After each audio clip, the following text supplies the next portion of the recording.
नमस्कार दोस्तों, स्वागत है आपका हमारे चैनल पर जहां हम धर्म, ज्ञान और जीवन के गूढ़ रहस्यों को समझते हैं। आज की वीडियो में हम भगवद गीता के अध्याय 5 श्लोक 3 के बारे में चर्चा करेंगे। यह श्लोक हमें सिखाता है कि कैसे कर्म और संन्यास का सही संतुलन बनाना है। अगर आपको हमारा कंटेंट पसंद आए तो कृपया लाइक करें और सब्सक्राइब करें। चलिए अब हम गीता के इस अद्भुत शिक्षण की ओर बढ़ते हैं।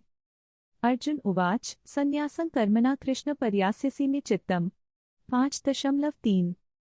भगवान श्री कृष्ण ने कहा है, जो व्यक्ति कर्मों से विमुख होकर संन्यास का आश्रय लेता है वह सच्चा सन्यासी नहीं है।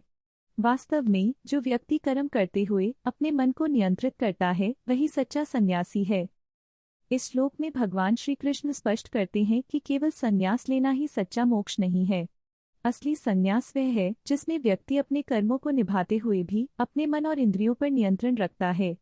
इसका मतलब यह है कि कर्म करते रहना और संन्यास का भाव रखना दोनों एक साथ संभव हैं। कर्म करना मनुष्य का स्वभाव है और अगर हम अपने कर्मों को सही दिशा में लगाते हैं तो हम आत्मा के वास्तविक स्वरूप को समझ सकते हैं। एक बार की बात है, एक छोटे से गांव में रामू और श्यामू नाम के दो मित्र रहते थे। रामू हमेशा सोचता था कि उसे संन्यास लेना चाहिए ताकि वह संसार के बंधनों से मुक्त हो सके।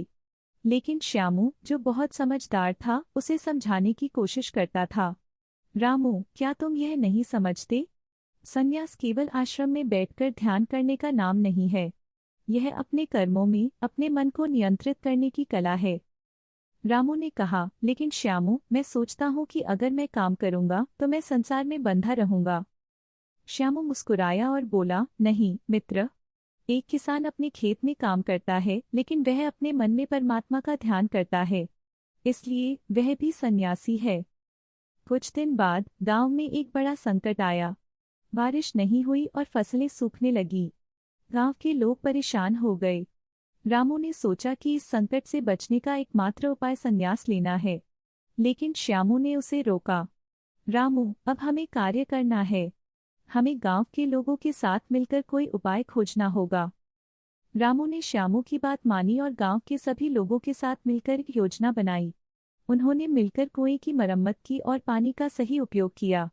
अंततः बारिश आई और फसलें फिर से लहलहा उठीं। रामू ने समझा कि केवल संन्यास लेने से कुछ नहीं होता, बल्कि अपने कर्मों को समझदारी से निभाना ही असली संन्यास है। उसने श्यामू से कहा, तुम सही थे श्यामू।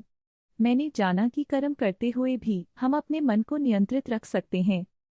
श्यामू ने मुस्कुराते हुए कहा, सही है रामू, असली संन्यास यही है। तो दोस्तों, इस कहानी से हमें यह सीखने को मिलता है कि कर्म और संन्यास का सही संतुलन बनाए रखना चाहिए। अगर आपको यह कहानी पसंद आई हो तो कृपया लाइक करें और सब्सक्राइब करें और हमें बताएं कि आप और किस तरह की कहानियां देखना चाहेंगे। धन्यवाद।